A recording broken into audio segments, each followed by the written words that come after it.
I don't know. I don't know who I should be compared to. I think I'm quite a different rider to all of them, to be honest. I mean, I think mountain bike is my best discipline, and on the road I perhaps don't have the sprint or the raw power like some of them. And then on the climbs also, I think more of an Ardennes rider, and I can climb better than Wout and Mathieu, but then in the classics I'm not as strong as them. So A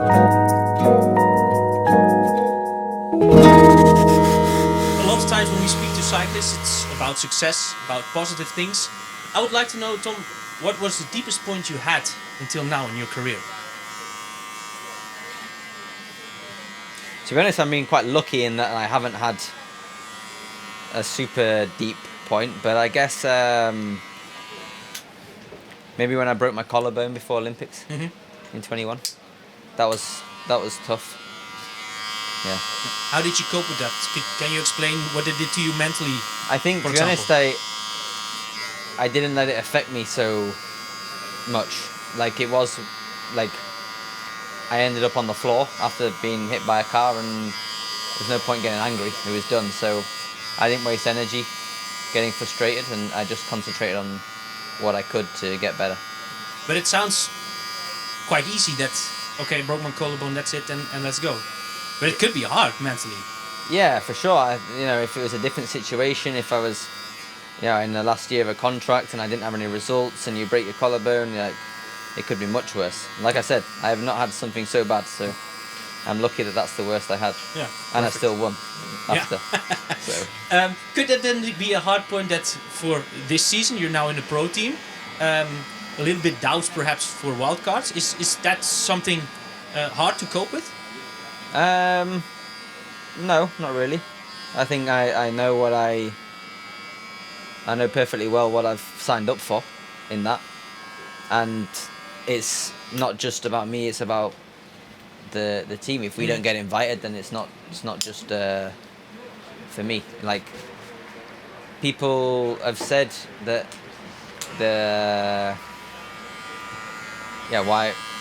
why join a smaller team? You're coming into your prime years. It's time to win, but it's not only about winning.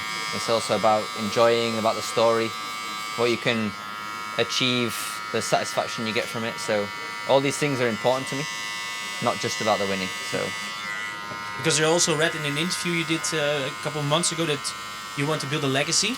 What's the legacy you want to leave in cycling? I think having a legacy is, what you bring to people watching you. Like, we are entertainers. That's what sport is. It's entertainment, and gaining respect and admiration from people of how you are perceived or how you win. That's important to me. Then, for example, we are 20 years from now, like then 2045. How do you want people to remember Tom Pidcock as cyclist or as a racer? How do I want to remember? You remembered a lot for your victories. So of course, I want to win some of the biggest races, and also win them in a interesting way. That's I think that's what I've done already, and it's how I win, because it's how I get the most motivation, if you like. Yeah. Is Amstel Gold Race once or twice on your palmarès? Twice. Good one. What is your favorite guilty pleasure on a rest day in a Grand Tour? I like going for a drive and then going for lunch. Nothing too serious, but just a bit of time for myself, and that's what I like to do. I like routine, so it's always the same. How does the Tom Pidcock from this day differs from the Tom Pidcock who started the first race in 2016 as a junior? To be honest, I would say today, I'm more similar than I have been the last few years. Why? I feel more myself, and I think that definitely I am, of course, wiser, know more, But and also now it's more of a job than before. It was a passion. But you think you just go with the flow. I don't know. That's a deep, difficult question to answer. Yeah, I understand. but it's like you say maybe I'm now more similar back then. Does it mean that the passion is coming back more than it is a job? Yeah, I think. Yeah, I feel a freshness that perhaps has been missing. That's how I could describe it, I guess. And is that also the maybe one of the reasons that you moved from team? I think it's no secret. Last year was difficult, of course, but now of course it's a fresh start and it's a fresh team. I chose to come here, so of course everything is great at the moment, and that's of course a big part. Yeah. You live in Andorra now, together with your girlfriend and the 2 dogs. Yeah. She is, and correct me if I'm wrong, an interior designer. Yeah. Okay. Does it help that she's not, from the cycling background, and perhaps living in Andorra also means out of the spotlights, perhaps tabloids in Great Britain? Does it help? Does it benefit in your career? Yeah, for sure. I think she's. What was the first part of the question? Sorry, you're also ask again. Sorry. Yeah, no problem. That you're with your girlfriend living in Andorra, out of the spotlights, but also, she's not from the cycling. Oh, from cycling. Yeah. So no background. Yeah, like for me, when I finish like a hard day training or a hard race, I don't want to talk about the race. I just want to talk about what she's doing. Mm-hmm. You know, now she's got her own business. Doing interior design. She designed our house. She studied to be a teacher. Yeah. But she's brilliant at that. So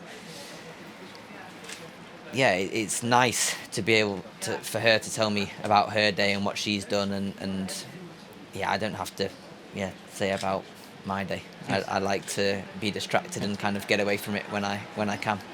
Yeah. Like I mentioned, you're in the same team as your brother now. Yeah. What can you tell me about the relationship with him? How it's perhaps helped you, and also,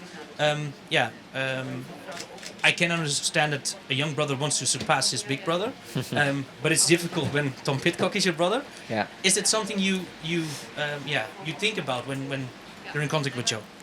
Yeah, I do. I think he's definitely finds it harder to extract his potential compared to me, and that's something that perhaps I'm not. I'm quite impatient with. Perhaps I need to be more understanding about it, as I should put it. But I think he's definitely got potential, and I think now he's got the chance to show it if he can be consistent and 2 questions left. Because you were in cyclocross on a younger age, everybody compared you to Mathieu van der Poel, to Wout van Aert. You're also doing the classics, but I think you're perhaps more a GC rider. Wouldn't it be better if we compare you to Tadej and 𝗵𝗵𝗹𝗶𝗁𝗋, and how far are you off from that level? I think I don't know. I don't know who I should be compared to. I think I'm quite a different rider to all of them, to be honest. I mean, I think mountain bike is my best discipline, and on the road I perhaps don't have the sprint or the raw power like some of them. And then on the climbs also, I think more of an Ardennes rider, and I can climb better than Wout and Mathieu, but then in the classics I'm not as strong as them. So I don't know who you can compare me to, but I don't know. Okay.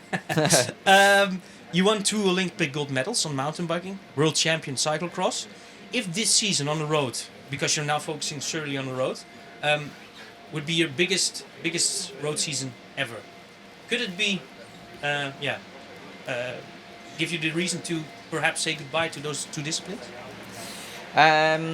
No, I mean this year, hopefully in July, I'll do some mountain bike races. I would like to, of course, go and race the mountain bike worlds with Mathieu coming back. That would be a nice battle. But We are also looking forward to that. yeah, but I think the main goal at the moment is the focus on helping this team grow. And if we're going to the Vuelta, then that's where I'll be. And yeah, I also plan to go back to cyclocross next year. So.